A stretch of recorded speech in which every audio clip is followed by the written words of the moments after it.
Hello everyone, তোমাদের সাথে আজকে শেয়ার করতে চলেছি একটা খুব সুন্দর গল্প। এই গরমে সবারই ঘুরতে যাওয়ার জন্য স্পেশাল জায়গা হলো দীঘা। তাই আমরা কিভাবে দীঘা গেছিলাম সেটারই গল্প তোমাদেরকে শোনাবো। তো প্রথমেই দেখতে পাচ্ছ আমরা চলে এসেছি স্টেশনে টিকিট কাটতে। আর টিকিট কাটতে গিয়ে তৈরি হয়েছিল একটা প্রচুর বড় যুদ্ধ।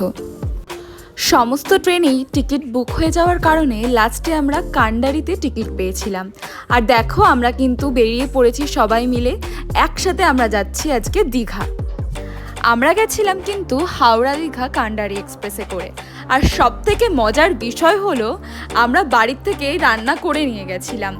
একটা আন্টি করেছিল চিকেন আর একটা আন্টি করেছিল ফ্রাইড রাইস। আর দেখো আমরা দেখাচ্ছি আমাদের কীরকম পাগল লাগছে, এত হাওয়া দিচ্ছে।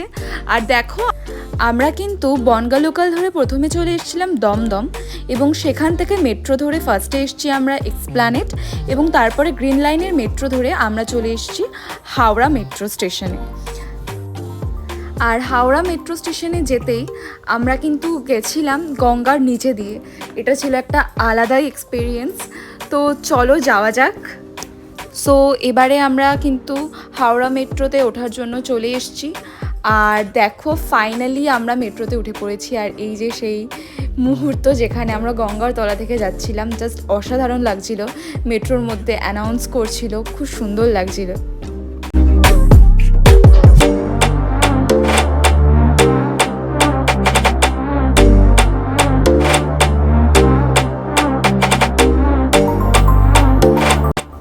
আর দেখো ফাইনালি চলে এসেছি আমরা হাওড়া স্টেশনে।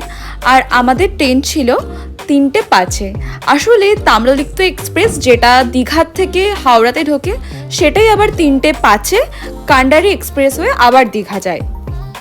বর্তমানে দীঘায় যাওয়ার সংখ্যা অনেক পরিমাণে বেড়ে যাওয়ার কারণে সকালবেলার ট্রেনটা মানে তাম্রলিপ্তর টিকিট একেবারেই পাওয়া যাচ্ছে না। তাই তোমরা যদি চাও এই কান্ডারি এক্সপ্রেসে করে যেতে পারো। আমাদের এক্সপিরিয়েন্স সত্যি কথা বলতে খুবই ভালো ছিল, একদম এক্স্যাক্ট টাইমের মধ্যেই আমাদেরকে পৌঁছে দিয়েছিল। তাই তোমরা যদি চাও এটা অবশ্যই যেতে পারো। কান্ডারি এক্সপ্রেসের নন এসি কামরার ভাড়া হচ্ছে 105 রুপিস, এবং এসি কামরার ভাড়া হচ্ছে 305 রুপিস। সো দেখো আমরা এখানে হচ্ছে যে ফ্রাইড রাইস আর চিকেন নিয়ে খেতে বসে পড়েছি। খুবই মজা হচ্ছিল, মনে হচ্ছিল আমরা পিকনিক করতে করতে যাচ্ছি। গোটা ট্রেনটাই যেন একটা ফ্যামিলি হয়ে উঠেছিলাম আমরা সবাই মিলে। আর তোমরা দেখো ট্রেনে একটা বাচ্চা, ও আমার দিদিকে জিজ্ঞাসা করছে তোমার নাম কি। ও খুব কিউট, আমাদের সাথে গল্প করছিল। আমরা সবাই মিলে ট্রেনে খুব মজা করেছি। আমার একটা ছোট্ট সাজেশন, যদি তোমরা কান্ডারি এক্সপ্রেসে যাও, যেহেতু এখন গরম আর এই ট্রেনের মধ্যে প্রচণ্ডই গরম লাগছে, সেহেতু তোমাদের যদি ছোট বাচ্চা বা কোনো বয়স্ক লোক থাকে তাহলে তোমাদের এসি টিকিট কাটাই উচিত হবে। আর দেখো এবার ট্রেনের মধ্যে সবাই মিউজিক সিস্টেম চালিয়ে আমরা সবাই মিলে একসাথে নাচ করেছি, খুবই মজা হয়েছে আমাদের।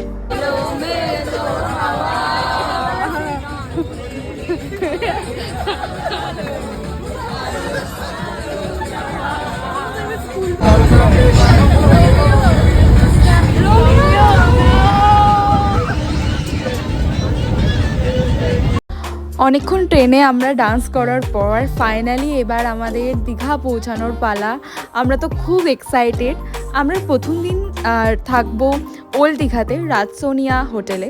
আর দেখো স্টেশনে যাওয়ার আগেই আমাদের চোখে পড়লো এই মন্দিরটার, যেটা নতুন হচ্ছে দীঘাতে, জগন্নাথ দেবের মন্দির। সত্যি এত সুন্দর লাগছে দেখতে, খুবই খুবই সুন্দর।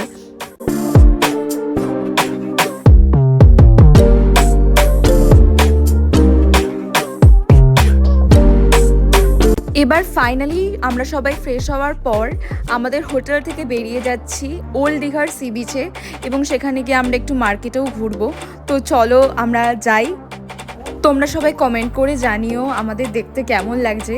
আর দেখো ফাইনালি কিন্তু আমরা পৌঁছে গেছি। এত সুন্দর হাওয়া দিচ্ছিল এখানে, খুব খুব খুব ভালো লাগছিল, মনে হচ্ছিল এই সমুদ্রের পাশেই বসে থাকি। তো এবার আমরা যাচ্ছিলাম আমরা মার্কেটিং করতে। এখানে ভালো ভালো অনেক জিনিসই আছে।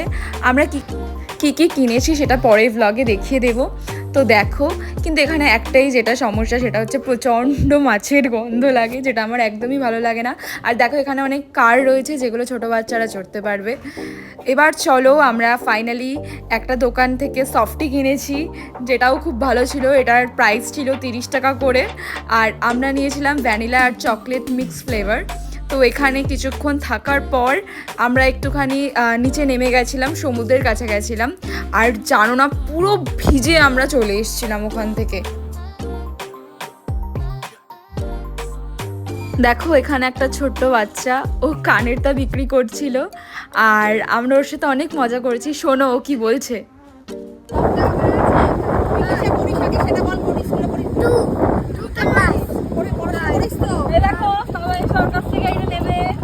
অনেক কিছু আছে এখানটাই, সুন্দর সুন্দর কানের আছে।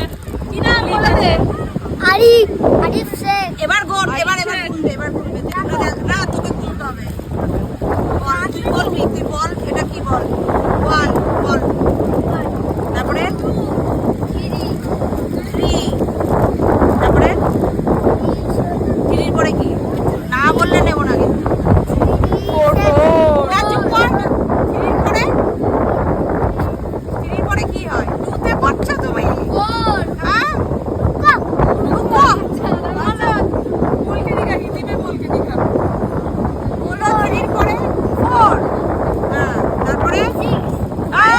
ব্যবসা কি করে করবো না তুমি?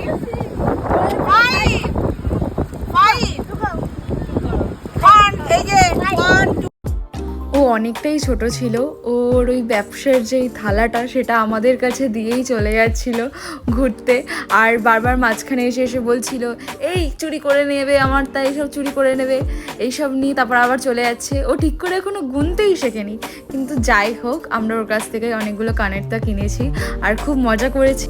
আর দেখো ওল্ড দীঘাতে এই হোটেলটাতেই আমরা ছিলাম, এটা রাজসোনিয়া হোটেল।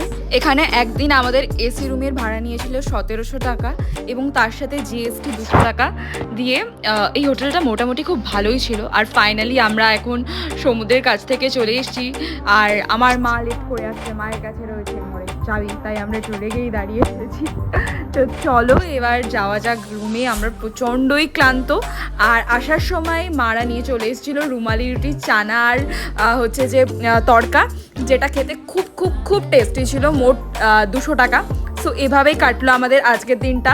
তোমরাও এভাবে একটা দিন কাটিয়ে নিতে পারো দীঘাতে। তো চলো টাটা, নেক্সট ব্লগের জন্য স্টে টিউন।